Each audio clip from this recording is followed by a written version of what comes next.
দেখবো হচ্ছে কি প্রথমে আইজিএ নেফ্রোপ্যাথি অথবা হচ্ছে বার্জার ডিজিজ কাকে বলে? যখন ইমিউনোগ্লোবুলিন এ কিডনিতে হচ্ছে বিল্ড আপ হয়, এতটুকু আমরা জানবো। আচ্ছা, এরপর আমরা একটু জানবো যে হচ্ছে নন পিটিং ইডেমা কোথায় পাবো। চাপ দিব কিন্তু ডাববে না, একটা হচ্ছে গিয়ে লিম্ফ্যাটিক অবস্ট্রাকশন পারি। হাইপোথাইরয়েডিজম মানে বুকলু, হাইপোথাইরয়েডিজমের ক্ষেত্রে হচ্ছে আমাদের নন পিটিং ইডেমা আমারও কিন্তু আছে। এবং সিস্টেমিক স্ক্লেরোসিস এটা ভুলে যাই, সিস্টেমিক স্ক্লেরোসিসের মধ্যে পাবো আমরা নন পিটিং এডেমা। তাহলে নন পিটিং এডেমা আমরা পাবো হচ্ছে লিম্ফ্যাটিক অবস্ট্রাকশন, হাইপোথাইরয়েডিজম এবং হচ্ছে আমাদের সিস্টেমিক স্ক্লেরোসিসে আমরা পাবো হচ্ছে আমাদের নন পিটিং ইডেমা। আচ্ছা, এখন আমরা একটু জানবো যে ফিল্ট্রেশনটা, গ্লোমেরুলার ফিল্ট্রেশন বিষয়টা আসলে কি। আচ্ছা, আমরা মনে রাখবো যে গ্লোমেরুলার ফিল্ট্রেশন যখন আমরা করতে যাব তখন আমাদের টার্গেট থাকবে যে আমাদের যে অ্যাফারেন্ট আর্টেরিওল যেটা আছে এটাকে যতটা পারি ডাইলেট রাখবো, আর ইফারেন্ট আর্টেরিওল যেটা আছে সেটাকে যতটুকু সম্ভব হচ্ছে আমাদের কনস্ট্রিক্ট রাখবো। অ্যাফারেন্ট আর্টেরিওল থাকবে ডাইলেটেড, ইফারেন্ট আর্টেরিওল থাকবে হচ্ছে কনস্ট্রিক্টেড। তাহলে আমরা মনে রাখবো যে প্রোস্টাগ্ল্যান্ডিন অ্যাফারেন্ট আর্টেরিওলকে ডাইলেট করে, প্রোস্টাগ্ল্যান্ডিন। কিন্তু NSAID যদি আমরা খাই তখন হচ্ছে গিয়ে আমাদের প্রোস্টাগ্ল্যান্ডিন সিক্রেশন হইতে দেয় না, যার কারণে অ্যাফারেন্ট আর্টেরিওলা ডাইলেট হয় না, যার কারণে গ্লোমেরুলার ফিল্টার ঠিকমতো হয় না, কিডনি নষ্ট হয়। আবার আমরা জানবো হচ্ছে অ্যানজিওটেনসিন কনভার্টিং এনজাইম ইফারেন্ট আর্টেরিওল কি করে, এটা হচ্ছে আমাদের কনস্ট্রিক্ট করে, এটি হওয়া উচিত ছিল। ফলে যদি আমাদের ইফারেন্ট আর্টেরিওলটা কনস্ট্রিক্ট অবস্থায় থাকে তাহলে ব্লাড ভালো করে হচ্ছে গ্লোমেরুলাসের মধ্যে হচ্ছে ফিল্ট্রেট হইতে পারে, সুন্দর করে পরিষ্কার হইতে পারে। কিন্তু যদি আমরা কাউকে হচ্ছে এসি ইনহিবিটর খাওয়াই দিই, মানে অ্যানজিওটেনসিন কনভার্টিং এনজাইম ইনহিবিটর খাওয়াই দিই, তখন ইফারেন্ট আর্টেরিওল আর কনস্ট্রিক্ট করবে না, এটা সহজে ডাইলেট করে থাকবে, বসে থাকবে।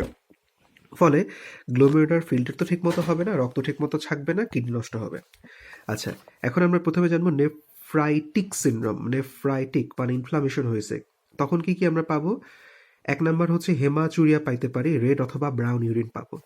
আচ্ছা, দেন হচ্ছে আমাদের oedema and generalised fluid retention, শরীরের মধ্যে ফুলে যাবে এবং হচ্ছে শরীরের মধ্যে পানি জমবে।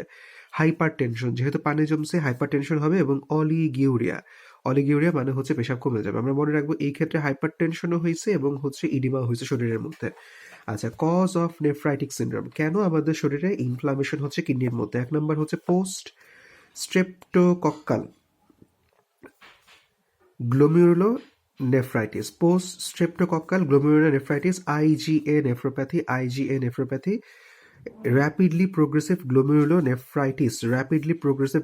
নেফ্রাইটিস এবং হচ্ছে গুড পাস্টিউর সিনড্রোম। আচ্ছা, একটু আমরা জানবো যে আমাদের পোস্ট স্ট্রেপ্টোকক্কাস গলার মধ্যে যেটা হয় গ্লোমেরুলো নেফ্রাইটিস, এটাকে আমরা বলবো PIGNও বলতে পারি, মানে পোস্ট ইনফেকশাস গ্লোমেরুলো নেফ্রাইটিস, অথবা হচ্ছে PSGNও বলতে পারবো, অথবা হচ্ছে IRGN নামেও ডাকতে পারবো, বা ইনফেকশন রিলেটেড গ্লোমেরুলো নেফ্রাইটিস। আচ্ছা, এখন কমপ্লিকেশন অফ এজিএন, কারো যদি অ্যাকিউট গ্লোমেরুলো নেফ্রাইটিস হয়, মানে অ্যাকিউট মানে হঠাৎ করে কিডনিতে ইনফ্লামেশন হয়ে গেল, তাহলে কি হবে? এক নাম্বারটা হচ্ছে তার হাইপারটেনসিভ এনকেফালোপ্যাথি, মানে হচ্ছে গিয়ে শরীর থেকে যেহেতু বিষ বা ওয়েস্ট ম্যাটেরিয়াল বের হতে পারবে না, এনকেফালোপ্যাথি হবে, মাথা নষ্ট হবে। দুই, অ্যাকিউট লেফট ভেন্ট্রিকুলার ফেইলিওর, যেহেতু শরীরের প্রেশার বেড়ে গেছে, আলটিমেটলি হার্ট নিতে পারবে না, তার লেফট ভেন্ট্রিকুলার ফেইলিওর ডেভেলপ করবে। তিন, রেনাল ফেইলিওর, আলটিমেটলি কিডনি আরও নষ্ট হবে, বা অ্যাজটেমিয়া এবং হাইপার ক্যালেমিয়া। আমরা জানি শরীরের মধ্যে সেল নষ্ট হইলে সেখান থেকে পটাশিয়াম বের হয়, পটাশিয়াম বের হয়ে আলটিমেটলি শরীরের মধ্যে হাইপার ক্যালেমিয়া ডেভেলপ করবে। আচ্ছা, ট্রিটমেন্টে আমরা কি দিব? তাকে হচ্ছে প্রোটিন রেস্ট্রিকশন করব, দেন হচ্ছে প্রোটিন রেস্ট্রিকশন, এটা হচ্ছে আমাদের প্রোটিন কিন্তু খাইতে দেবো না, fluid restriction to avoid hyperkalaemia. এবং ফ্লুইড দেবো আমরা প্রতিদিন যা পেশাব করবে তার সাথে হচ্ছে 500 ml যোগ করে দেবো। যদি 1 লিটার পেশাব করে তার সাথে আরও 500 ml যোগ করে 1.5 লিটার পরের দিন খাইতে দেবো। আচ্ছা, অ্যান্টিবায়োটিক, এটার হচ্ছে পেনিসিলিন ভি 250 মিলিগ্রাম হচ্ছে 4টা করে দিব ডেইলি। এছাড়াও শরীরে যেহেতু পানি জমতেছে, ডায়োটিক দেবো ল্যাসিক্স, ঠিক আছে, একটা ল্যাসিক্স দেবো, অ্যান্টি হাইপারটেনসিভ ড্রাগ দেবো, যেহেতু শরীরের ব্লাড প্রেশারটা অনেক বেশি থাকবে নেফ্রাইটিক সিনড্রোমের মধ্যে ইনফ্লামেশন হয়ে। অ্যান্ড ট্রিটমেন্ট অফ, এটা হচ্ছে কমপ্লিকেশন, যেই কমপ্লিকেশনই হোক না কেন সেটা ট্রিটমেন্ট দেবো। আচ্ছা, acute glomerulonephritis is caused by group A beta haemolytic streptococci, এই যে আমাদের সুতার মতো পুঁতির মালার মতো বিটা হিমোলাইটিক স্ট্রেপ্টোকক্কাই দিয়ে হতে পারে, অথবা স্ট্রেপ্টোকক্কাস পায়োজেন্স। স্ট্রেপ্টোকক্কাস পায়োজেন্স এটাকে ভুলে গেলে হবে না, এটা দিয়েও আমাদের গ্লোমেরুলোনেফ্রাইটিস হয়। আচ্ছা, নেফ্রোটিক সিন্ড্রোম, এটা হচ্ছে নেফ্রাইটিক সিন্ড্রোম হয়। আচ্ছা, mechanism of acute glomerulonephritis from scabies অথবা হচ্ছে ফলোয়িং স্ক্যাবিস। আচ্ছা, স্ক্যাবিস যখন হয় তখন আলটিমেটলি চামড়া থেকে আমাদের এই group B beta hemolytic streptococci সেটা হচ্ছে যাবে গিয়ে কিডনিরে নষ্ট করবে। আচ্ছা, এখানে হচ্ছে অ্যান্টিজেন কমপ্লিমেন্ট একটা কাহিনী আছে। আচ্ছা, এই যে আমাদের গ্লোমেরুলোনেফ্রাইটিস হয়, এই ক্ষেত্রে হয় হচ্ছে type 3 hyper sensitive reaction. Type 3 hyper sensitive reaction, এতটুকু আমরা জানবো। এবং এই ক্ষেত্রে শরীরের মধ্যে কমপ্লিমেন্ট C3 লেভেল কমে যাবে। কারো যদি গ্লোমেরুলোনেফ্রাইটিস হয় তাহলে C3 বা কমপ্লিমেন্ট শরীরে কমে যাবে। আচ্ছা, দেন আমরা চলে আসবো হচ্ছে আমাদের নেফ্রোটিক সিন্ড্রোম। নেফ্রোটিক সিন্ড্রোমের ক্ষেত্রে হচ্ছে ওই যে পোডোসাইট নষ্ট হয়েছে। আচ্ছা, কিভাবে আমরা বুঝবো? সেটা হচ্ছে আমাদের ওভার প্রোটিন ইউরিয়া হবে 3.5 গ্রাম। 3.5 গ্রাম এর বেশি 24 ঘন্টার মধ্যে যদি যায়, এবং ইউরিন হবে ফ্রোদে। দেন হচ্ছে হাইপো অ্যালবুমিনিয়া, এবং শরীরে হচ্ছে 30 গ্রাম পার লিটারের নিচে হচ্ছে অ্যালবুমিন থাকবে।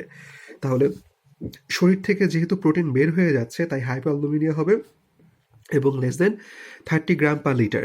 Edema and generalise fluid retention হবে, শরীর ফুলে যাবে, রিটেনশন হবে। Intravascular volume depletion with hypotension or intravascular expansion with hypertension. আচ্ছা, মানে হচ্ছে প্রচণ্ড কম ব্লাড প্রেশার পাবো কিন্তু শরীরও তার সাথে ফুলা পাবো। ইন্ট্রাভাস্কুলার, এটা হচ্ছে আমাদের ভলিউম ডিপ্লিটেশন উইথ হাইপোটেনশন, শরীরের প্রেশার কম পাবো। অর ইন্ট্রাভাস্কুলার, এটা হচ্ছে এক্সপ্যানশন উইথ হাইপারটেনশন। হাইপারটেনশনও কিন্তু পাইতে পারে, তবে হাইপোটেনশনটা বেশি পাওয়ার সম্ভাবনা বেশি। আচ্ছা, কজ অফ নেফ্রোটিক সিন্ড্রোম, কেন আমাদের এই পোডোসাইটগুলো নষ্ট হয়ে গেছে বা নেফ্রোটিক সিন্ড্রোম কেন হয়? একটা মনে রাখবো প্রাইমারি কজ, আর একটা হচ্ছে সেকেন্ডারি কজ। তো প্রাইমারি কজ হচ্ছে FM বা হচ্ছে MMF মানে কিডনির মধ্যে যেই সমস্যা হবে, কিডনি সমস্যার কারণে যদি প্রথম থেকে আমাদের এই নেফ্রোটিক সিন্ড্রোম হয় তখন সেটাকে আমরা বলবো প্রাইমারি কজ। যেমন মিনিমাল চেঞ্জ ডিজিজ, এম থেকে মিনিমাল চেঞ্জ ডিজিজ, এটা বাচ্চাদের হয় মিনিমাল চেঞ্জ ডিজিজ। এম থেকে হচ্ছে মেমব্রেনাস গ্লোমেরুলোনেফ্রাইটিস, এটা অ্যাডাল্টে হয়। এবং এফ থেকে আমরা বলবো ফোকাল সেগমেন্টাল গ্লোমেরুলোস্ক্লেরোসিস। তাহলে MMF আমরা পাবো। আচ্ছা, সেকেন্ডারি কজ যার কারণে হচ্ছে নেফ্রোটিক সিন্ড্রোম হইতে পারে। আচ্ছা, একটা হচ্ছে আমাদের আব্বুর আছে diabetes mellitus, amyloidosis, SLE, systemic lupus erythematosus, Kazi Ashraf চাচার মেয়ের আছে। আচ্ছা, এছাড়াও হচ্ছে hepatitis B, hepatitis C, malaria নানার হয়েছিল, এবং হচ্ছে plasmodium malariae, HIV, syphilis, toxoplasmosis. এবং ড্রাগের ক্ষেত্রে যদি আমরা NSAID দিই এবং হচ্ছে কাউকে যদি ক্যাপটোপ্রিল খাওয়াই, গোল্ড খাওয়াই, পেনিসিলিন খাওয়াই, সোডিয়াম স্টাইবোগ্লুকোনেট খাওয়াই, কেউ যদি মৌমাছির কামড় খায়, লিউকেমিয়া এবং লিম্ফোমা হইলেও হচ্ছে কি আমাদের এই নেফ্রোটিক সিন্ড্রোম হইতে পারে। তাহলে মনে রাখবো মেইনলি হচ্ছে নেফ্রোটিক সিন্ড্রোম হওয়ার কাজ হচ্ছে গিয়ে ডায়াবেটিস মেলাইটাস, অ্যামাইলয়েডোসিস এবং হচ্ছে SLE। Diabetes mellitus, amyloidosis, SLE। আচ্ছা, কমপ্লিকেশন অফ নেফ্রোটিক সিন্ড্রোম আমরা বলবো যে হাইপোঅ্যালবুমিনিয়া হবে জানি। আচ্ছা, অ্যাভিড সোডিয়াম রিটেনশন, মানে শরীর নিজে নিজে আগ্রহ করে, অ্যাভিড মানে আগ্রহ করে সোডিয়াম রিটেনশন করবে। কেন করবে? কেননা হচ্ছে আমাদের ভাস্কুলার ভেসেলের মধ্যে আমাদের কন্টেন্ট কমে যাবে, যার কারণে শরীর বিপি বাড়াইতে গিয়ে কি করবে, যত লবণ টবণ যা আছে সবগুলাকে শরীরে জমা করে রাখবে, এবং এটা অ্যালডোস্টেরন দিয়ে সোডিয়াম রিটেনশন হবে, এবং অ্যাভিড সোডিয়াম রিটেনশন হবে। আচ্ছা, ইনফেকশন হবে, যেমন হচ্ছে নিউমোকক্কাল এবং মেনিঙ্গোকক্কাল ইনফেকশন হবে। কেন ইনফেকশন হবে? কেননা শরীরের মধ্যে হচ্ছে গিয়ে আমাদের ইমিউনোগ্লোবুলিন নাই, কেননা ইমিউনোগ্লোবুলিন হচ্ছে প্রোটিন, যেহেতু সেটা বের হয়ে গেছে তাহলে হচ্ছে নিউমোকক্কাল মেনিঙ্গোকক্কাল ইনফেকশন। এর সাথে হচ্ছে পেরিটোনাইটিস সেলুলাইটিস ইউটিআই হবে। আচ্ছা, ভেনাসের ক্ষেত্রে আমরা বলবো থ্রোম্বো ইম্বোলিজম এবং হাইপার কোয়াগুলেবিলিটি। যখন আমাদের শরীর থেকে প্রোটিন কমে যাবে তখন রক্তের মধ্যে লিপিড ফাল মারবে। তার মানে হচ্ছে thromboembolism, hypercoagulability due to relative loss of anticoagulant. কেননা হচ্ছে সাচেস অ্যান্টিথ্রোম্বিন 3, প্রোটিন সি, কারণ আমরা জানি অ্যান্টিকোয়াগুলেন্টগুলোও হচ্ছে প্রোটিন। তাহলে এগুলা যদি আমাদের কোনো কারণে লস হয়ে যায় তাহলে শরীরের মধ্যে ব্লাড ঠিক মতো জমা বাঁধবে না। এবং হাইপার কোলেস্টেরোমিয়া কেন হবে? Due to increase secretion of lipoprotein. Lipoprotein বেশি সিক্রেশন হবে, যেহেতু শরীরে প্রোটিন নাই, তাই আলটিমেটলি গিয়ে হাইপার কোলেস্টেরোমিয়া হবে। আচ্ছা, ট্রিটমেন্টের ক্ষেত্রে আমরা বলবো সাপোর্টিভ ট্রিটমেন্ট, একে বেড রেস্টে রাখতে হবে। নেফ্রোটিক সিনড্রোম হইলে বেড রেস্টে দিব। কেন দিব? সেটা হচ্ছে ক্যাটাবলিজম কমানোর জন্য, এবং বেড রেস্টে থাকলে মানুষের রেনাল পারফিউশন বেশি হয়। ডায়েটের মধ্যে আমরা দিব সল্ট কমায় দিব, ফ্লুইড কমায় দিব, ঠিক আছে? আর এছাড়াও স্পেসিফিক ট্রিটমেন্ট আমরা দিব হচ্ছে প্রেডনিসোলোন স্টেরয়েড দিব 1 mg/kg body weight, methyl prednisolone আমরা দিব। আচ্ছা, এছাড়াও কমপ্লিকেশনে আমরা ট্রিটমেন্ট করব। আচ্ছা, দিন আমরা চলে আসবো হচ্ছে আমাদের নেফ্রোটিক সিনড্রোম এবং হচ্ছে নেফ্রাইটিক সিনড্রোম এবং হচ্ছে নেফ্রোটিক সিনড্রোমের মধ্যে পার্থক্য। এটা হচ্ছে ইনফ্লামেশন, এখানে হচ্ছে ইনফ্লামেশন নাই। আর যেহেতু ইনফ্লামেশন হঠাৎ করে হইতে পারে nephritic syndrome, but nephrotic syndrome ধীরে ধীরে হয়। আচ্ছা, নেফ্রাইটিক সিনড্রোম হয় বুড়া বাচ্চাদের, আর নেফ্রোটিক সিনড্রোম হচ্ছে ইয়াং চিলড্রেনদের হয়, ইয়াং চিলড্রেন। আচ্ছা, নেফ্রোটিক সিনড্রোমের ক্ষেত্রে আমরা একটা সোর থ্রোট পাবো, কিন্তু নেফ্রোটিক সিনড্রোমের ক্ষেত্রে এরকম কোনো কিছু আমরা পাবো না। আচ্ছা, অলিগিউরিয়া অ্যাট অনসেট। যদি আমাদের কারো নেফ্রাইটিক সিনড্রোম হয়, ইনফ্লামেশন হয়, তাহলে তার প্রথমে পেশাব কমে যাবে, এরপর হয়তো বা ঠিকঠাক হবে। কিন্তু নেফ্রোটিক সিনড্রোমের ক্ষেত্রে অলিগিউরিয়া খুব রেয়ার। ইডিমা হবে অ্যাকিউট গ্লোমিউলোনেফ্রাইটিস বা নেফ্রাইটিক সিনড্রোমের ক্ষেত্রে mild to moderate, but severe oedema হবে হচ্ছে আমাদের নেফ্রোটিক সিনড্রোমের ক্ষেত্রে সিভিয়ার ইডেমা হবে। এমনকি জেনিটিলিয়াও ঢাকা পড়ে যেতে পারে, প্লুরাল ইফিউশন হয়ে যেতে পারে। আচ্ছা, দেন নেফ্রাইটিক সিনড্রোমের মধ্যে আমরা হাইপার টেনশন পাবো এবং হেমাচুরিয়া পাবো, hypertension, haematuria. But nephrotic সিনড্রোমের মধ্যে আমরা কি পাবো? হাইপার টেনশনটা 30% ক্ষেত্রে পাইতে পারি, বাট এখানে হচ্ছে কি আমাদের হাইপোটেনশনও হয়ে যেতে পারে। নেফ্রোটিক সিনড্রোমের ক্ষেত্রে পেশেন্ট হাইপোটেনশন হইতে পারে এবং হেমাচুরিয়া সাধারণত হয় না। নেফ্রাইটিক সিনড্রোমের ক্ষেত্রে আমরা প্রোটিন পাবো কিছুটা, আরবিসি এবং আরবিসি ক্রাস পাবো অনেকগুলা। কিন্তু নেফ্রোটিক সিনড্রোমের মধ্যে প্রোটিন পাবো প্রচুর, সব প্রোটিন বের হয়ে গেছে। আরবিসি ক্রাস সাধারণত না পাওয়ার সম্ভাবনায় বেশি, পাইলেও অল্প। আচ্ছা, দেন হচ্ছে আমাদের গ্র্যানিউলার কাস্ট অ্যাবসেন্ট। এটা হচ্ছে নেফ্রাইটিকের ক্ষেত্রে গ্র্যানিউলার কাস্ট পাবো না, বাট নেফ্রোটিকের ক্ষেত্রে গ্র্যানিউলার কাস্ট আমরা পাবো। আচ্ছা, শরীরের মধ্য থেকে 3 গ্রামের বেশি হচ্ছে গিয়ে আমাদের প্রোটিন গেলে সেটাকে আমরা বলবো নেফ্রোটিক সিনড্রোম।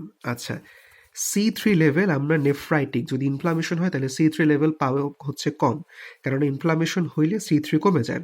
বাট নেফ্রোটিক সিনড্রোমের ক্ষেত্রে আমরা পাবো C3 নর্মাল। তাইলে যদি আমরা দেখি C3 হচ্ছে কমে গেছে, তাইলে বুঝবো এটা হচ্ছে নেফ্রাইটিক। আর যদি দেখি C3 নর্মাল আছে, তাহলে এটা ধরে নেব নেফ্রোটিক। আচ্ছা, রিল্যাপস হচ্ছে গিয়ে নট কমন। ইনফেকশন যেহেতু সচরাচর খুব ঘন ঘন কমন হয় না, কিন্তু নেফ্রোটিক সিনড্রোমের ক্ষেত্রে ধুমধাম হচ্ছে রিল্যাপস কমন। আর মূলত হচ্ছে হাইপার টেনশন পাবো হচ্ছে আমাদের নেফ্রাইটিক সিনড্রোমের মধ্যে, আর নেফ্রোটিক সিনড্রোমের মধ্যে আমরা পাবো হাইপোটেনশন, প্রেশার সাধারণত কমে যাবে। আচ্ছা, চলে আসবো হচ্ছে আমাদের ইউটিআইয়ের মধ্যে কি কি ফিচার পাবো আমরা পেশেন্টের মধ্যে। প্রথমটা হচ্ছে অ্যাসিমটোমেটিক ব্যাকটেরিয়া। পেশেন্টের হুদাই আমরা কালচার করে 10⁵ অর্গানিজম পার ml ব্লাডের মধ্যে, ml ইউরিনের মধ্যে পাবো, কিন্তু পেশেন্টের মধ্যে কোনো সিমটম নাই। এটা হচ্ছে আমাদের অ্যাসিমটোমেটিক ব্যাকটেরিয়া। আচ্ছা, 2 নাম্বার আমরা বলবো সিমটোমেটিক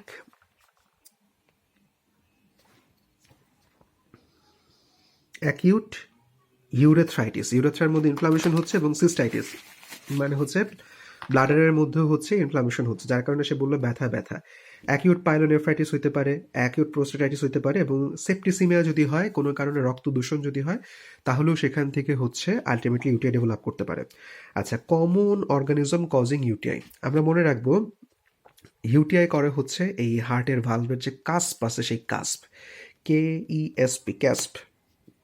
KESP। তাহলে ইউটিআই করে কে? KESP। কে থেকে আমরা বলবো ক্লেবশিলা। ই থেকে এস্চুরিশিয়া কোলাই। দেন হচ্ছে এন্টারোকক্কাস, এটা হচ্ছে ফিকালিস, এন্টারোকক্কাস ফিকালিস, বা যেটাকে আমরা বলবো স্ট্রেপ্টোকক্কাস, এন্টারোকক্কাস ফিকালিস অথবা হচ্ছে আমাদের স্ট্রেপ্টোকক্কাস। দেন এস থেকে আমরা বলবো স্টেফাইলোকক্কাস এপিডার্মাইটিস, স্টেফাইলোকক্কাস এপিডার্মাইটিস, এবং পি থেকে হচ্ছে প্রোটিয়াস, প্রোটিয়াস। আচ্ছা, তাহলে হচ্ছে কি দিয়ে আমাদের ইউটিআই হবে? ক্যাসপ, KESP। কে থেকে ক্লেপশেলা, ই থেকে ইকোলাই এন্টারোকক্কাস ফিকালিস বা স্ট্রেপ্টোকক্কাস, এবং স্টেফাইলোকক্কাস এপিডার্মাইটিস, এবং হচ্ছে প্রোটিয়াস। সহজ হিসাব করব, আমাদের ওই আঙ্গুরের থোকা আর চেইন, মানে স্ট্রেপ্টোকক্কাস এবং স্টেফাইলোকক্কাস, তার সাথে হচ্ছে আমাদের ক্লেপশিলা, প্রোটিয়াস, ইকোলাই মিলে আমাদের ইউটিআই হয় সাধারণত। আচ্ছা, দেন আমরা চলে আসবো হচ্ছে পাইলোনেফ্রাইটিস। আচ্ছা, পাইলোনেফ্রাইটিস মানে হচ্ছে অ্যাকিউট রেনাল ইনফেকশন, ইনফেকশন যদি কিডনিতে ছড়া যায় তখন সেটার আমরা বলবো পাইলোনেফ্রাইটিস। এবং পাইলোনেফ্রাইটিস একটা ক্লাসিক্যাল ট্রায়াড থাকে, কি থাকবে? Loin pain, fever, tenderness over the kidney, মানে লোইন পেইন, পিঠের পিছনের দিকে ব্যথা হবে, নিচের দিকে ব্যথা হবে, fever with chills and rigors, and tenderness over the kidney আমরা পাবো। আচ্ছা, এখন কয়েকটা অ্যান্টিবায়োটিকের ইউজ সম্পর্কে আমরা একটু জানবো। যে ধরি কারো হচ্ছে সিস্টাইটিস হয়েছে, মানে ইনফ্লামেশন অফ ব্লাডার হয়েছে, তাহলে তাকে আমরা কি কি অ্যান্টিবায়োটিক দিব? অ্যামোক্সিসিলিন, অ্যামোক্সিসিলিন, নিনটোইন এসার বা নাইট্রোফিরান্টোইন, দেন হচ্ছে সিপ্রোফ্লক্সাসিন এবং ট্রাইমিথোপ্রেম। মানে একেবারে কমন হিসাব করলে আমরা বলবো অ্যামোক্সিসিলিন দিব, নিনটোইন এসার দিব, সিপ্রো দিব, তার সাথে হচ্ছে আমাদের ট্রাইমিথোপ্রেম দিব। কিন্তু যদি আমাদের প্রেগনেন্ট হয় তখন আমরা আর এই হচ্ছে গিয়ে এগুলা দিতে পারবো না, তখন আমরা দিব হচ্ছে মক্সিক্ল্যাফ গ্রুপের ওষুধপত্র, যেমন হচ্ছে অ্যামক্সিক্ল্যাফ। আর এই যে অ্যামক্সিসিলিন, অ্যামক্সিসিলিন যেটা, সেটা হচ্ছে প্রেগনেন্ট এবং নন প্রেগনেন্ট দুইটার ক্ষেত্রে দেওয়া যাবে। আচ্ছা, দেন হচ্ছে প্রোফাইলেকটিক থেরাপি। কেউ বলতেছে যে আমার মনে হয় আমার ইউটিআই হয়ে যাবে, তো আমি কি দিতে পারি? তখন তাকে আমরা দিব হচ্ছে ট্রাইমিথোপ্রেম। তখন আমরা বলবো আমরা আপনার ইউটিআইটা কমানোর ট্রাই করি, বা নষ্ট করার যেন না হয় সেটা ট্রাই করি। দিব হচ্ছে ট্রাইমেথোপ্রেম, তার সাথে হচ্ছে নিউটোইন এসার, এবং হচ্ছে ওই যে কোঅ্যামক্সিক্লাভের কোঅ্যামক্সিক্লাভ, মানে হচ্ছে মক্সিক্লাভ এবং ফাইমক্সিক্লাভ, মক্সিক্লাভ এবং ফাইমক্সিক্লাভ আমরা দিব। আচ্ছা, এটা মোটামুটি কন্টিনিউয়াসলি আমাদের দেওয়া লাগবে। আচ্ছা, দেন আমরা চলে আসবো হচ্ছে আমাদের পাইলোনেফ্রাইটিস হয়ে গেল, যে আমাদের কিডনির মধ্যে পর্যন্ত ইনফ্লামেশন চলে গেল, পাইলোনেফ্রাইটিস। তখন আমরা দিব এক নম্বরে হচ্ছে কোঅ্যামক্সিক্লাভ এবং হচ্ছে সিপ্রোফ্লক্সাসিন। মনে রাখবো সিপ্রোফ্লক্সাসিন কিন্তু একটা শক্তিশালী অ্যান্টিবায়োটিক, বাট আমরা এটা মাটি ঘাটি বানায় ফেলছি। তার মানে কোঅ্যামক্সিক্লাভ মানে মক্সিক্লাভ এবং হচ্ছে সিপ্রোফ্লক্সাসিন আমরা দিব।